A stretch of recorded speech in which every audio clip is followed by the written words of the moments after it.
Bonsoir à tous, bienvenue sur le plateau Equinox Soir Yaoundé. Je suis Serge Alain Outou pour le décryptage quotidien de l'actualité.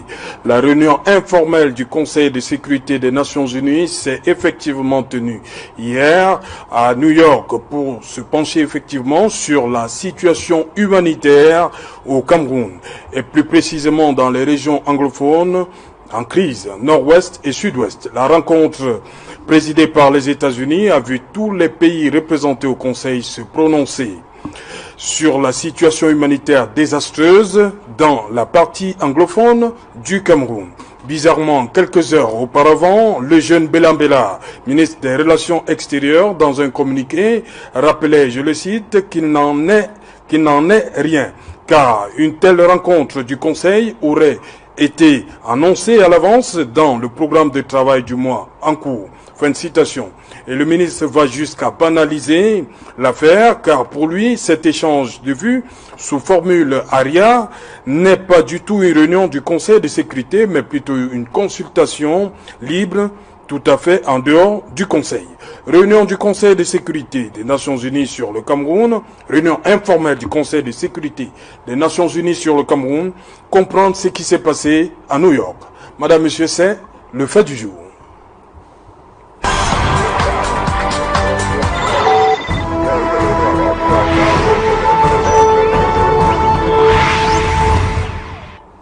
Réunion informelle du Conseil de sécurité des Nations Unies sur le Cameroun, comprendre ce qui s'est passé à New York pour en parler.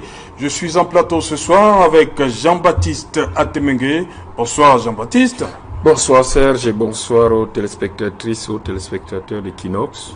Merci de m'avoir invité ce soir. Voilà, Jean-Baptiste Atemengue, militant convaincu du Rassemblement démocratique du peuple camerounais. Vice-président de section. Vice-président de la section de Ngoumou, membre de la sous-commission communication de mon parti, le RDPC. Ok, bienvenue une fois de plus sur le plateau Equinox. Merci. Soir Yaoundé. Vous pensez aussi souvent venir à Douala, hein, Jean-Baptiste? À l'occasion, pas seulement attendre Yaoundé pour passer sur le plateau. Si vous m'invitez à Douala, je ferai l'effort. Donc si vous êtes de passage, faites-nous savoir que vous êtes là. Pas de souci. Voilà. Bienvenue une fois de plus. Avec plaisir. À côté de vous, Joseph Léangoula. Bonsoir Joseph. Bonsoir Serge. Voilà, Joseph Léangoula, aujourd'hui, c'est spécialiste des questions sécuritaires, mais c'est la casquette d'analyste politique aujourd'hui. Oui, effectivement. Rappelons que l'analyse des questions sécuritaires est un démembrement de l'analyse politique. Donc tout ça, effectivement, vise les mêmes objectifs. Éclairer davantage les téléspectateurs sur les enjeux politiques internes et puis les enjeux internationaux. Voilà. Joseph Léangoula, je commence avec vous. La réunion d'hier en formule ARIA. On commence par là. Qu'est-ce que c'est une réunion en formule ARIA? Niveau système des Nations Unies. Alors, il s'agit d'une méthode de travail du Conseil de sécurité des Nations Unies parce qu'il n'y a aucune autre instance des Nations Unies qui a recours à cette formule pour tenir ces réunions. C'est le Conseil de sécurité. Elle est née dans les instances même du Conseil de sécurité, notamment sur l'impulsion de l'ancien représentant permanent du Venezuela au Conseil de sécurité qui a inauguré cette pratique en 92. Donc c'est une pratique propre à cette instance-là qui s'inscrit également dans le prolongement des ensembles des autres pratiques auxquelles ça donne notamment le Conseil de sécurité des Nations Unies, à savoir les consultations plénières et d'autres formats qu'on appelle any other business. C'est par exemple sous ce format que certains pays occidentaux, notamment des pays scandinaves, avaient tenté d'introduire le débat sur la question camerounaise préalablement. Mais comme c'est des formules très procédurières, et comme il y a tellement de procédures à remplir, par exemple, pour qu'une question soit traitée sous forme de any other business, il faut absolument que 9 des 15 États membres puissent accorder effectivement leur aval.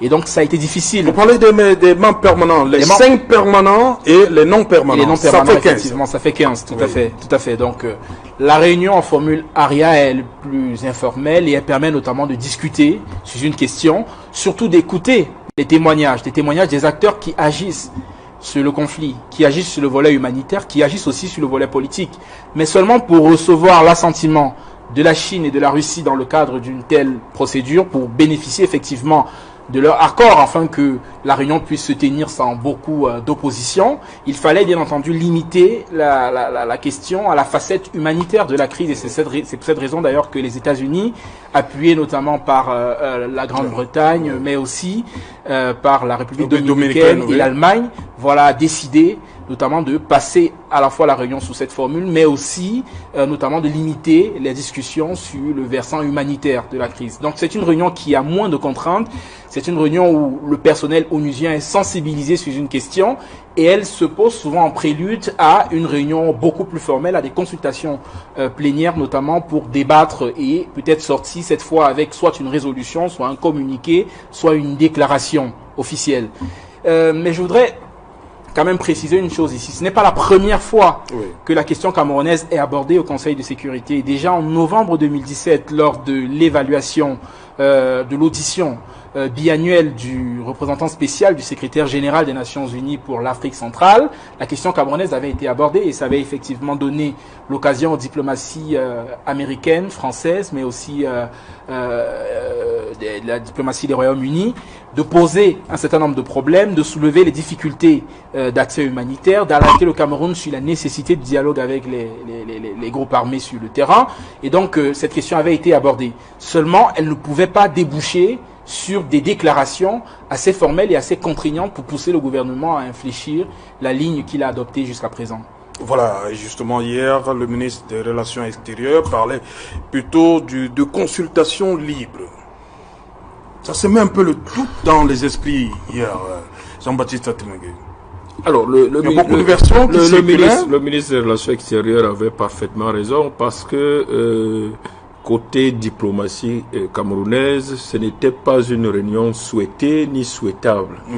Alors, il y a un lobbying contre la souveraineté du Cameroun, du peuple camerounais. On prend acte de ce lobbying qui a beaucoup d'effets visiblement chez certains États qui ne maîtrisent pas très bien visiblement la réalité, donc ils se laissent un petit peu manipuler par ces lobbies. C'est lobby, je ne pense pas qu'il y ait un seul. Alors, la réunion n'était pas souhaitable, d'abord parce que même quand on la limite au volet humanitaire, vous savez très bien que la question libyenne a commencé par le volet humanitaire et avec des arrière-pensées, un objectif politique bien précis qui s'est avéré nuisible pour le continent africain, pour le monde entier d'ailleurs, avec les flux migratoires qui menacent l'Europe même, qui a initié ce problème avec cette étiquette humanitaire.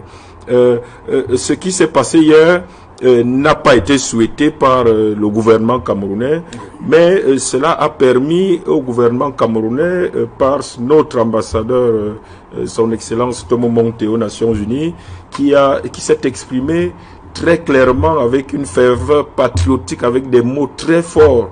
Et on a senti en ces mots vraiment ce que nous attendons d'un diplomate de ce niveau quand il s'agit de la survie pacifique, dans la paix de notre jeune nation. Je pense que pour le bilan de la réunion, on va en reparler. Oui, justement. Parce que, grosso modo, pour ceux qui ont souhaité cette réunion, je pense que la montagne a couché d'une souris. Pour eux, mais pour l'État du Cameroun, ça a été plutôt une bonne tribune pour que, grâce à cette pugnacité de notre diplomatie, qu'on rétablisse une bonne partie de la vérité et on reviendra dans les détails par rapport à certaines positions qui demeurent très ambiguës, notamment la position américaine de l'ambassadeur américain qui voudrait mettre sur le même pied d'égalité des sécessionnistes et l'État du Cameroun. L'État du Cameroun n'est pas sur le même pied d'égalité que ceux qui agressent et menacent la paix, les droits de l'homme, qui agissent même dans le sens, j'allais dire, de l'épuration ethnique. Et on veut, de façon très cynique, inverser les rôles, inverser les actions et faire porter à l'État du Cameroun, qui se bat nuit et jour pour qu'il y ait paix, la paix et l'harmonie dans notre pays. On veut inverser les rôles et c'est ce qui est très j'allais dire révoltant à la limite que des diplomaties des pays amis succombent et soient encore relativement assez influencés par ce lobby qui est très négatif. Ok, et Joseph Léangoula, Jean-Baptiste Atimenge parle de réunion qui n'était pas souhaitable. Est-ce qu'au regard, insister sur le bilan. Ce bilan sorti par International Crisis Group, 1850 morts, plus de 530 000 déplacés. Comment comprendre qu'aujourd'hui on dise que cette réunion n'était pas souhaitable? Et c'est ce qui est quand même assez curieux dans la position gouvernementale. On attendait un gouvernement qui devait apprécier cette initiative parce qu'elle permet quand même de soulager l'effort humanitaire auquel le Cameroun est confronté. Rappelons qu'on est dans une crise extrêmement grave. La situation dans les régions du nord-ouest et du sud-ouest est des plus alarmantes. La crise anglophone aujourd'hui renvoie à une crise humanitaire qui connaît le dynamisme le plus fou en Afrique. C'est-à-dire que entre 2018 et 2019, le nombre de personnes ayant besoin d'une assistance humanitaire a évolué de 31%. C'est un chiffre quand même très étonnant pour un conflit sur le continent, c'est inédit. Et donc le gouvernement camerounais n'est pas en capacité de soutenir l'ensemble des efforts humanitaires. Il y a des besoins assez graves sur le terrain. À peu près 4,3 millions de Camerounais, d'après les chiffres dégagés notamment par l'Office de coordination de l'action humanitaire, a besoin d'une assistance humanitaire. 4,3 millions de personnes ont besoin d'une assistance humanitaire. Il y a une forte attention aujourd'hui de la communauté internationale et surtout de la communauté médiatique vis-à-vis de la crise anglophone. Mais il y a très peu de soutien humanitaire parce que pour le moment, l'ensemble des ressources levées s'élève à seulement 13% des besoins humanitaires exprimés notamment par des agents qui travaillent sur le terrain. Donc, à la grave crise humanitaire, il y a une faible mobilisation, une faible solidarité au niveau international. Et donc, il fallait bénéficier d'une tribune comme celle-là, celle du Conseil de sécurité, pour alerter la conscience internationale sur la dégradation sans précédent de la situation humanitaire au Cameroun. Et ils l'ont fait aussi parce qu'ils se soucient de l'État du Cameroun, parce qu'il se soucie de sa capacité à gérer cette situation humanitaire complètement incontrôlable. Parce que le Cameroun reste quand même, il faut le rappeler, une terre d'accueil des réfugiés. Elle abrite les réfugiés centrafricains. Le Cameroun abrite également les réfugiés nigérians. Et les Nations Unies sont conscients effectivement de cette tradition de solidarité qui caractérise aujourd'hui la diplomatie camerounaise. Ils veulent venir en aide au Cameroun, ils veulent soulager le poids, le fardeau humanitaire que la crise anglophone représente pour le pays, et ils décident donc de s'asseoir et de statuer sur cette question. Seulement, comme à l'accoutumée, on a effectivement des représentants au niveau international qui sont davantage soucieux de l'image du Cameroun et moins du sort des populations qui aujourd'hui couprisent complètement sans abri dans les forêts, dans les villes, et se mettent à errer parce qu'ils n'ont pas de domicile. On a quand même 530 000 personnes qui se sont déplacées dans les régions du nord-ouest et du sud-ouest. Et si on associe effectivement ces déplacés, si on associe ces déplacés internes à l'ensemble des autres déplacés qui ont par exemple fui le conflit Boko Haram, on tutoie les 1,3 million de Camerounais aujourd'hui qui n'ont pas de domicile et qui ont été obligés de se déplacer de force pour fuir les violences. Comment devant une telle situation humanitaire, comment devant un tel drame humanitaire, on a un ambassadeur qui vient, au lieu effectivement d'appuyer le discours international sur la nécessité d'apporter davantage d'aide, de faciliter davantage l'accès humanitaire, il vient effectivement se plaindre du fait que la question camerounaise soit mise sur la table de la scène du Conseil de sécurité. C'est quand même ahurissant et ça en dit long, bien entendu, sur la représentation que nos décideurs ont de cette situation, sur le peu de cas qu'ils font aujourd'hui des souffrances de ces populations qui sont éclatées entre les différentes villes du Cameroun et d'autres encore qui n'ont jamais pu retrouver un camp de réfugiés parce qu'ils sont bloqués dans les forêts. Ça en dit long également sur le niveau de volonté qui anime le gouvernement pour effectivement prendre à bras le corps ce problème. Voilà, Jean-Baptiste Atemengue, Joseph Léangoula parle de 530 000 IDP déplacés internes par rapport à la crise dans le nord-ouest et le sud-ouest. Ajouté à ceux de Boko Haram, il parle de plus d'1 million. Et il dit justement que c'est pour soulager le poids humanitaire. Est-ce que le Cameroun peut? Pourquoi voir toujours le complot? Oui. J'aime bien le titre d'analyste, mais ces analyses sont loin d'être... c'est très loin de l'objectivité.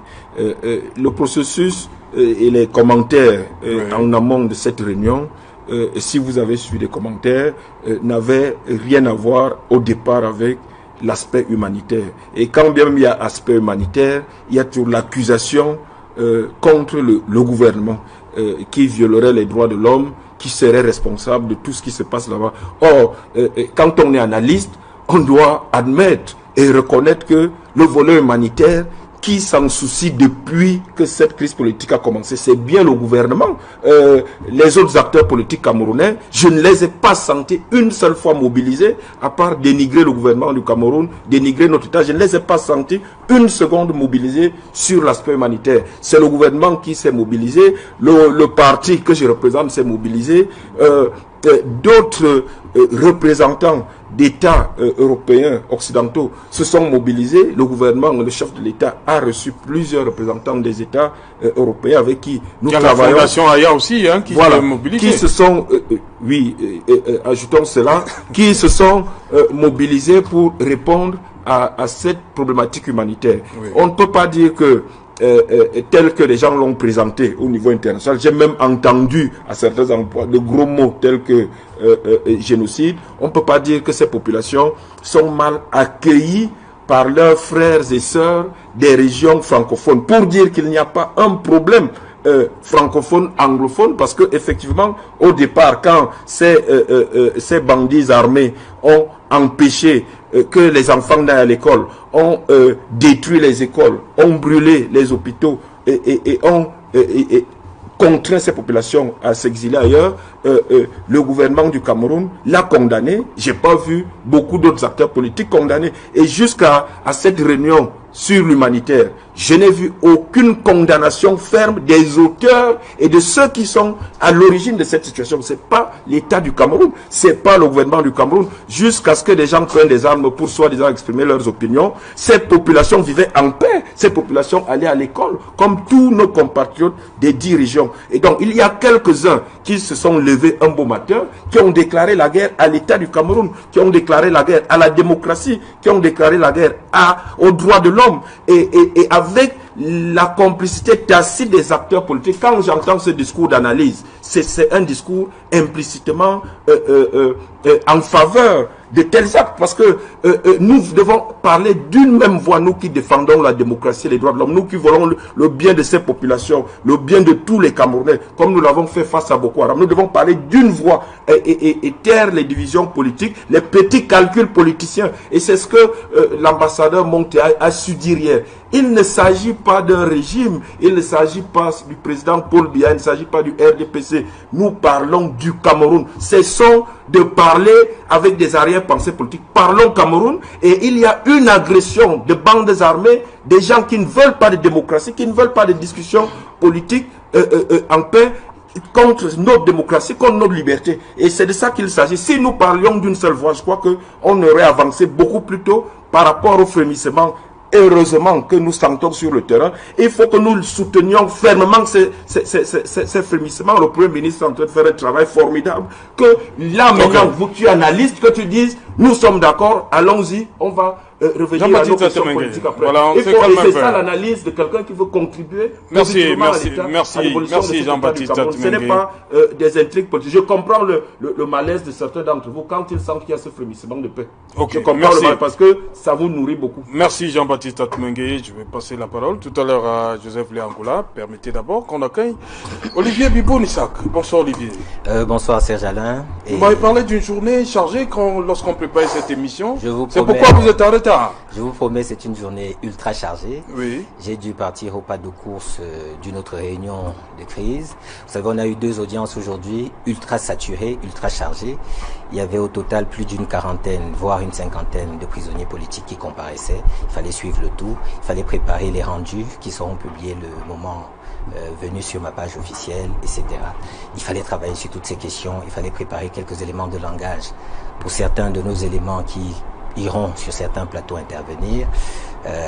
Il fallait aussi être là aujourd'hui. Voilà, surtout, je suis désolé, je m'excuse vraiment très humblement auprès de vos téléspectateurs et j'espère que mon retard ne leur aura pas causé un préjudice aussi grand que ça. Olivier Bibou-Nissak, porte-parole de Maurice Kamto sur ce plateau. Vous voulez oui, vraiment Serge Alain, oui, parce que d'emblée, je crois Joseph Léangoula, on est là pour aborder certaines thématiques. Oui. Je voudrais dire, oui, parce que j'ai entendu que Joseph Léangoula, que je salue en même temps que je salue Jean-Baptiste Atmengue, j'ai entendu que Joseph Léangoula se faisait admonester pour avoir fait ce qu'on attend de lui. Je veux dire quoi? Je pense que la compétence de Joseph Léangoula n'est pas contestable. et je m'excuse pour ceux qui veulent lui donner des leçons sur les orientations analytiques qui devraient être les siennes, mais je crois qu'il faut savoir raison garder. Ceux qui donnent des leçons à M. Léangoula, on les a mis au pied du mur et on a vu de quoi ils sont capables. Oui, il faut que je précise, on a vu précisément de quoi ils ne sont pas capables. Ils n'ont aucune qualification pour donner des leçons, pour procéder au moindre recadrage sur qui que ce soit. Quand il s'agit de ce dont nous parlons ici, nous avons un exemple concret. Je vous rappelle que M. Anvouna Atemingue, qui prend la parole ici ce soir, a eu des propos incendiaires qui étaient à la limite sectaristes parce que jetant et couvrant d'opprobre certaines factions de notre communauté nationale. Il faut qu'il ait le courage d'assumer ce qu'il disait hier et d'être en conformité avec ce qu'il disait hier aujourd'hui. Parce qu'on observe qu'il y a eu, ils sont très prompts à procéder à cela. Ils ont d'ailleurs le monopole de l'usage désormais de ce terme-là. On observe que désormais, il y a un glissement. Et sur l'agenda du président élu Maurice Kamto et de la coalition gagnante, on observe un alignement du régime illégitime de Yaoundé. Et ce régime procède encore là par un hold-up symbolique sur une initiative contre laquelle il s'est érigé de toutes ses forces. Une initiative qu'il a combattue et critiquée. Il faut peut-être rappeler le contexte pour que les faits viennent plaider en notre faveur. Il a été un temps dans ce pays, nous étions en 2016, où des parfaits patriotes, des républicains accomplis, des responsables, des personnalités à la maturité établie et au sérieux reconnu, dans le cadre de ce qu'on appelait alors le consortium de la société civile anglophone, ont mis sur la table des doléances. Et pour pousser cet agenda, ils ont eu recours à des manifestations parfaitement pacifiques. N'oubliez jamais ce qui leur a été opposé. Parmi ces personnes, il y en a comme le très respectable Agbor Bala, l'autre très respectable Fontem Neba, pour ne citer que cela. Ils ont été arrêtés alors qu'ils étaient sur une table de négociation avec le gouvernement légitime d'alors, le gouvernement Yan Filémon. Ils étaient sur une table de négociation. Et puis, partis d'une séance de discussion concertée, ils se sont vus arrêtés. Et tenez-vous bien, il faut que les gens le sachent. Ces personnes ont été conduites dans des pick-up menottés avec les bras sous les genoux à Yaoundé. Et on les a présentés devant le tribunal militaire en les accusant de terrorisme. Ces personnes avaient parlé de fédéralisme, entre autres, et avaient dit la nécessité qu'il y avait de régler la crise anglophone. Et ils n'avaient recouru qu'à des méthodes pacifiques et légales. Ceux qui ont reprimé ces gens, tout comme ce sont les mêmes qui ont fait boire de la boue à des étudiantes camerounaises, tout comme ce sont les mêmes qui, alors qu'on disait le 6 décembre 2016, ne faites surtout pas ce meeting à Bamenda, c'est le meeting qui mettra le feu aux poudres. J'étais devant le tribunal militaire lorsque j'ai entendu le commandant de Légion de l'époque, nous sommes dans l'affaire Mancho Bibixi, Agbor Bala et Fontem, j'étais là lorsque le commandant de la Légion du Nord-Ouest au Cameroun a dit que tous les avis qu'ils avaient au plan sécuritaire étaient défavorables contre cette réunion. Cette réunion, c'était une réunion du RDPC. Et c'est de là qu'est parti l'embrasement au nord-ouest et au sud-ouest. Maintenant, certains peuvent venir porter des œillères et nier l'impact que les faits ont.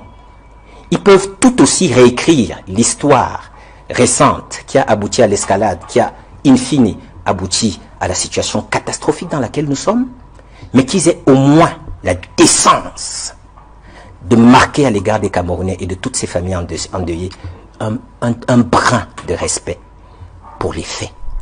Quitte à les tronquer, mais au moins, quand vous avez des faits avérés, ne les tronquez pas. Simplement pour dire, et j'ai peut-être été long mais je m'en excuse, simplement pour dire que le discours démagogique du patriote de la dernière heure que nous sert M. Jean-Baptiste Anvouna Temengue ne marche pas avec moi. Je le dis très clairement. Et je sais que que la lucidité des Camerounais fera en sorte que eux non plus ne seront pas dupes de tout ce qu'il a dit. Ok. Et Joseph Liangoula, vous voulez réagir? Allez-y. Oui, parlant des faits, celui qui aujourd'hui véhicule une lecture biaisée de la situation dans les régions anglophones, mais aussi une lecture biaisée de l'histoire même de cette crise, c'est bel et bien Jean-Baptiste Atemengue. Lorsqu'il dit dans un premier temps, tout le monde a suivi en direct la réunion qui s'est tenue au Conseil de sécurité. Oui. On a écouté les premières prises de parole. On a écouté le témoignage de cette dame qui est coordonnatrice d'un réseau de femmes qui travaillent en étroite collaboration avec les populations dans les différents départements des régions du Nord-Ouest et du Sud-Ouest. Lorsqu'elle se plaignait des exactions contre les civils sur le terrain, elle a tensé aussi bien les séparatistes que les forces gouvernementales. Elle avait une lecture plutôt neutre de la situation. Lorsqu'on a écouté le coordonnateur du réseau Caritas, le révérend qui a pris la parole également, qui a emboîté le pas à cette dame et qui a effectivement ressorti les témoignages des écoles qui ont été brûlées, des personnes qui ont été enlevées dans les régions anglophones. Il a effectivement indexé aussi bien les forces gouvernementales que les séparatistes anglophones. Donc on était devant des personnes qui ont proposé une lecture, je dirais, équilibrée de la situation.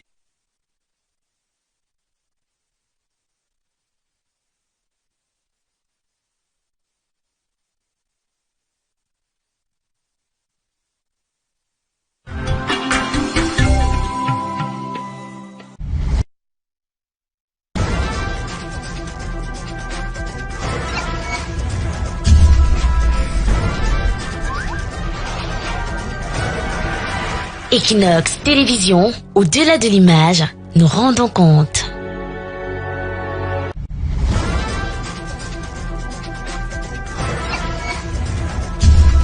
Dépassements qui sont parfois au-delà des budgets initialement prévus. Mais les infrastructures, on attend encore. Alors, dans un cas comme celui-là, ce que nous estimons, ce que nous constatons comme étant une reculade, vous voyez, c'est perçu par ce régime comme une avancée digne d'une promotion au statut, par exemple, de ministre d'État. C'est pour cela que je vous dis, vous aurez tout faux si vous vous fondez sous le prisme analytique de Jean-Baptiste. Mais je ne lui en veux pas, parce que je crois que pendant 37 ans, pour ce qu'on appelle le RDPC et le régime désormais illégitime qui est son excroissance, la mauvaise foi, le mensonge et le vol sont des principes de fonctionnement sacro-saints en ce qui les concerne. Alors, est-ce que la montagne a accouché d'une souris? Puisque c'est ça la question que vous posez. Permettez-moi, vraiment permettez-moi de faire un petit rappel historique. Vous savez, le Cameroun en ce qui le concerne, parce que nous, la coalition gagnante autour du président élu Maurice Kamto, nous avons un petit sourire en coin. Quand nous entendons les jérémiades teintées de mauvaise foi que nous entendons de la part de ce régime illégitime. Parce que pendant 37 ans, les engagements dont on vient rappeler à ce régime aujourd'hui, le sens, c'est lui qui les a pris exclusivement. Il y a même eu des fois où il avait dit, nous n'irons pas... Avec vous parfois. Exclusivement. Ah oui, nous assumons notre part d'héritage. Vous avez retourné la veste bien Nous assumons... Ne m'interrompez pas parce que j'essaie de faire preuve d'éducation. Quand vous parlez, c'est difficile, mais je vous écoute. Aujourd'hui, vous n'avez aucun bilan. C'est difficile quand vous parlez, mais moi je vous écoute, je vous promets. J'essaie de faire honneur à l'éducation que j'ai reçue. Voilà, allez-y Olivier. Alors, sur la parenthèse qu'il ouvre, je rentre dans cette parenthèse. Nous assumons notre héritage de notre passage là-bas par notre champion. Parce que son passage a permis de sauvegarder l'intégrité territoriale de ce pays. Lorsque ce pays était menacé d'être dépecé. Et vous le bazardez aujourd'hui, la souveraineté. Chez vous, c'est vraiment, c'est plus fort que vous. Vous ne pouvez pas vous en empêcher. Vous vous contredisez. Ok. Donc, du coup, nous assumons ça. Et partout où nous irons, nous brandirons cet état de service. Et d'autres. Parce qu'il y en a qui sont fort peu connus, mais qui existent et qui sont tout autant illustratifs. Je voulais faire un petit travail, un petit rappel historique. Moi, je suis de ceux qui, dans mon militantisme et mon activisme personnel, est un anti-néocolonialiste. Voilà. Je ne parle pas de mon activisme politique. Écoutez un peu, souffrez d'écouter, Jean-Baptiste. Je vous en prie. Ça vous fera du bien. Je vous promets, ça vous fera du bien. Vous gagnerez beaucoup. Je vous précise. Parce que si vous aviez écouté les Camerounais de bonne foi ou les amis de bonne foi, il y a longtemps que nous ne serions plus dans cette crise. C'est nous la large majorité qui représentons la large majorité des Camerounais, pas vous. D'accord. C'est nous qui représentons la large majorité du Cameroun. D'accord. Si vous le dites avec des mots et les suffrages disent le contraire, nous on est très à l'aise avec ça. Soyez humble. On est très à l'aise. Soyez humble. Nous sommes très à l'aise. Et les suffrages à l'Assemblée nationale et au Sénat. Soyez humble. Vous ne pouvez pas parler légitimement au nom des Camerounais, de la majorité en tout cas. Donc tout à l'heure j'ai entendu, puisqu'il veut absolument que je m'appesantisse sur ce qu'il dit, j'ai entendu Jean-Baptiste dire une chose très intéressante. Il a dit qu'on devait se mettre aux côtés de l'État. Ok? Alors se mettre aux côtés de l'État pour lui, ça veut dire en fait se mettre aux côtés de quelques entités étatiques. Il faut peut-être lui rappeler que le gouvernement ce n'est pas l'État, je suis désolé. Et que précisément dans la composante étatique, nous avons également le peuple. Vous savez, celui à qui on rend compte, notamment de sa gestion quand elle est calamiteuse au bout de 37 ans.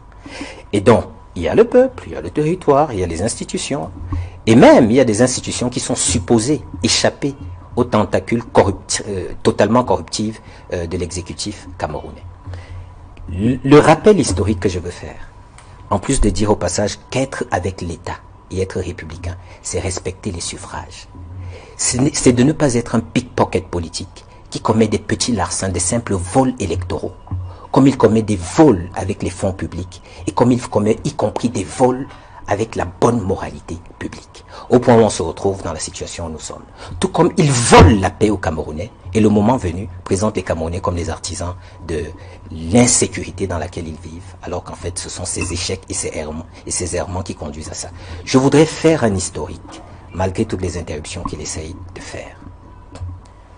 Nous avons un statut particulier. J'ai rappelé mon engagement militant parce que je crois en certaines valeurs. C'est difficile pour ceux qui n'ont pas de valeur. Regardez ceux qui nous président et gouvernent aujourd'hui. C'est difficile pour eux d'imaginer ça. Mais il y a des valeurs sacro-saintes avec lesquelles on ne badine pas. Pourquoi, par exemple, je suis l'un de ceux qui est le plus exigeant avec les Nations Unies? C'est parce que l'Organisation des Nations Unies est née sur une promesse universelle, dont elle a la charge de se montrer digne. Et nous devons donc être, à son égard, particulièrement intransigeants. Parce que nous avons fait les frais de la logique du plus fort. C'était l'époque coloniale. Et nous ne nous en sommes pas totalement remis. Nous avons aussi fait les frais de la politique du plus fort. C'était l'époque de l'esclavage. C'est odieux commerce, soi-disant. D'ailleurs, il faudrait le requalifier. Parce qu'un crime contre l'humanité ne peut pas être considéré comme un commerce. Nous avons eu tellement ces expériences douloureuses qu'on ne peut pas oublier jamais qu'il a fallu les évolutions au niveau international, du droit international, pour que l'avènement de la SDN et après de l'ONU permette à un État frêle comme le Cameroun de survivre dans cet environnement ultra oppressif et prédateur. Nous avons donc à l'égard des Nations Unies une relation particulière, ce d'autant plus que, au lendemain de la Première Guerre mondiale, lorsque les Allemands sont boutés hors du Cameroun, personne ici n'ignore, en tout cas moi je l'ai entendu d'une bouche autorisée, je parle de feu l'abbé Louis-Paul Gongo, qui m'a enseigné l'histoire des institutions et des faits sociaux. Il rappelait très bien que les Allemands partis, et c'est d'ailleurs consigné dans un ouvrage éponyme, dans lequel il parle de ces aspects historiques, les Allemands partis, il y a eu une entente anglo-française sur le Cameroun avec K. Alors on peut dire un peu sommairement qu'il y avait 3/4 qui devaient revenir à l'influence française et le quart restant devait revenir à l'influence anglaise. La conséquence c'était laquelle? Il faut le dire, il faut que les Camerounais le sachent. La conséquence c'est que cette entente devait aboutir à on va dire, les 3/4 français devaient être dissous dans l'AEF. Et le quart restant, l'Afrique équatoriale française, et le quart restant devait être dissous dans le Nigeria, c'est-à-dire en fait l'empire colonial britannique. Dans cette hypothèse-là, il faut bien le comprendre, notre pays n'aurait jamais été conçu comme État souverain tel qu'il existe aujourd'hui. Il faut donc rappeler que lorsque nous allons à la conférence de Versailles, il y a un pays qui dit à ces gens qui ont fait une entente, messieurs, ces pays ne tomberont pas dans le giron colonial. Vous les conduirez jusqu'à leur indépendance et vous assurerez sur eux un mandat international. N'oublions jamais ça.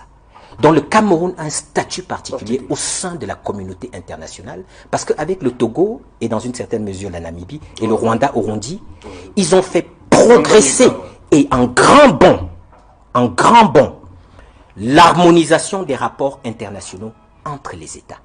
Et donc, quand c'est pour cela que je vous disais tout à l'heure, on devrait pleurer sur le Cameroun. Parce que quand l'épidermisme, les humeurs dans la gestion des affaires d'État remplacent le raisonnement froid et le débat d'idées objectifs, on tombe dans des travers qui font en sorte qu'on oublie que la promesse dont est porteuse l'ONU est une promesse dont le Cameroun, lui, est doublement porteur. Et qu'à cet égard-là, nous avons des obligations d'exemplarité quand il s'agit d'engagements que nous avons pris au plan international. Les engagements que nous avons pris au plan international sont simples. C'est par exemple des procès équitables. Eh bien, faites des procès équitables. Les engagements que nous avons pris au plan international sont simples. Faites des arrestations en bonne et due forme. N'arrêtez pas des êtres humains, des individus, avec des mandats de perquisition, par exemple. Et ça fait mal que vous vous retrouviez dans une instance comme le Conseil de sécurité. Par exemple, je dis vraiment par exemple, pour qu'on vous rappelle ces fondamentaux. Mais voilà, nous sommes tombés bien bas et nous en sommes là aujourd'hui à cause de personnes dont la responsabilité doit être engagée et questionnée. Ce débat-là sur la montagne, la souris a-t-elle... La montagne a-t-elle accouché d'une souris? Lorsque Jean-Baptiste Anvouna Atemengue, dit ce qu'il a dit, ce qu'il remet en question, c'est cette capacité que nous avons en tant qu'État, lorsque nous sommes souverains et lorsque nous sommes présidés par des patriotes, c'est cette capacité que nous avons de ne pas humilier notre pays par nos propres agissements, en tirant sur nos populations, en faisant en sorte que la démocratie soit une sorte de chiffon sur lequel on un marchepied et notre constitution. Il arrive en retard, il s'exprime depuis 15 minutes tout seul. J'aurais fini sur cette chute, voilà. Si ça peut faire plaisir à Jean-Baptiste Anvouna. Sur la constitution, disais-je, lorsque vous piétinez les règles dont vous vous êtes dotés vous-même, y compris celles constitutionnelles, celles légales et celles réglementaires, c'est quand même une aberration qu'il faut dénoncer. Et Joseph Liangoula, justement, le ministre des Relations extérieures, parlait des résultats éventuels qui ne découlent. Bon, il dit que les réunions, les engagements de la formule ARIA, il dit les résultats éventuels qui en découleraient n'engageraient en rien le Conseil. Oui, clairement, les réunions du Conseil de sécurité, surtout les réunions en formule ARIA, ne débouchent ni sur déjà des déclarations officielles, oui, encore moins sur des communiqués, pas du tout sur des résolutions. Voilà, mais l'avantage de cette réunion, c'est qu'elle permet... Voilà, justement, on peut comprendre la réunion d'hier. Elle permet... Quel peut être l'impact tout de suite? Elle permet, dans un premier temps, de rappeler au Cameroun que vous avez les regards du système international qui sont braqués sur vous. L'ensemble des faits et gestes du gouvernement sont épillés par l'ensemble des acteurs internationaux qui vont être peut-être plus intransigeants et organiseront une réunion d'une envergure et d'une portée beaucoup plus forte si jamais on ne ressent pas une volonté de bouger les lignes, effectivement. Le deuxième intérêt de cette réunion, c'est qu'elle permet aussi de tester les positions de tout un chacun. Ce qu'il faut quand même observer, c'est que la réunion d'hier... Tout un chacun ici, c'est quoi? C'est les forces en présence? Les forces en présence au sein du Conseil de sécurité, les membres permanents et les membres non permanents. Oui. La réunion d'hier a quand même révélé les lignes de force qui structurent habituellement, traditionnellement, le débat dans les enceintes onusiennes. C'est-à-dire qu'on a vu, par exemple, un camp, le bloc occidental, qui a martelé ses préoccupations pour la situation humanitaire, sur laquelle ils ont rappelé qu'il fallait la France et la Belgique davantage de ressources là-dessus. Non, et fait dire à la France que la France n'a pas du tout tensé le gouvernement, c'est faux. La France a rappelé que l'une de ses priorités aussi était de faire la lumière sur les violations des droits humains. Oui. Peu importe les partis, pour reprendre les mots de l'ambassadeur de France au Conseil de sécurité. Il a fort opportunément rappelé hier. Donc, il y a eu le bloc occidental qui a exprimé ses préoccupations pour la situation humanitaire, mais aussi pour les droits de l'homme. On a le bloc russo-chinois qui ont l'habitude de mener une diplomatie que je qualifierais de subversive, mais aussi d'opportuniste. Subversive parce qu'il s'agit d'une diplomatie qui rame à contre-courant des positions occidentales. Ils ont toujours été très à cheval sur les questions. Ils ont toujours été très à cheval sur les questions d'ingérence. Ils ont toujours martelé et rappelé, quand il en était besoin, leurs préoccupations, leur inquiétude quant aux velléités d'ingérence dans les affaires intérieures des États, et ont toujours tenu cette position-là jusqu'à présent. C'est une position traditionnelle de la Russie. Et elle est opportuniste parce que la Russie et la Chine ont des visées en Afrique, elles ont des visées sur le continent. La Chine pour le projet des nouvelles routes de la soie, la Russie parce qu'elle veut consolider ses positions en Afrique. Et l'opportunité qu'elle recherche effectivement, c'est des brouilles qui peuvent éventuellement se créer entre les diplomaties occidentales et les régimes en Afrique. Donc lorsqu'il y a les moindres brouilles, la Chine et la Russie s'opposent effectivement en contrepoids à la pression occidentale, mais aussi en pièce de rechange pour les États qui veulent bien se tourner le dos, notamment aux Occidentaux qui se montrent plus regardants sur les questions de droits de l'humain. Et puis on a l'Afrique, le bloc africain, dont les positions ont été représentées notamment par l'ambassadeur de la Guinée équatoriale, qui a toujours, à l'intérieur des instances onusiennes, dont la diplomatie a toujours été sous-tendue par le paradigme de la réappropriation africaine. C'est-à-dire ils ont toujours martelé dans les instances onusiennes qu'il faut laisser aux Africains le soin de trouver en toute autonomie les solutions africaines aux problèmes africains. Sauf que, jusqu'à présent, la seule instance panafricaine qui s'est préoccupée de la situation qui se dégrade au Cameroun, c'est la Commission africaine des droits de l'homme et des peuples. Le Conseil de paix et de sécurité de l'Union africaine n'a jamais statué sur cette question. Les instruments même de la diplomatie préventive de l'Union africaine n'ont jamais été activés pour pousser le gouvernement à infléchir sa ligne. Donc c'est des vues effectivement qui inquiètent les Occidentaux et qui les poussent notamment à souligner la nécessité de traiter de cette question au sein des instances onusiennes, tout en rappelant tout de même qu'il serait bénéfique que le principe de subsidiarité puisse fonctionner, c'est-à-dire que après, bien entendu, on laisse aux organisations régionales et sous-régionales le soin de conduire cette initiative. Mais est-ce que ces organisations régionales et sous-régionales ont les leviers politiques pour pousser le gouvernement à changer le cap? Non, je ne le pense pas. Par contre, les acteurs du Conseil de sécurité l'ont, mais pour qu'elles puissent actionner ces leviers, il faut qu'il y ait effectivement un consensus sur la nécessité d'intervenir au Cameroun, sauf que ce consensus n'existe pas. Oui. Donc voilà ces lignes de force qui structurent la diplomatie à l'échelle onusienne et qui a permis notamment de comprendre effectivement le débat en formularia qui s'est tenu hier. Jean-Baptiste Atmen. Non, mais je crois que là,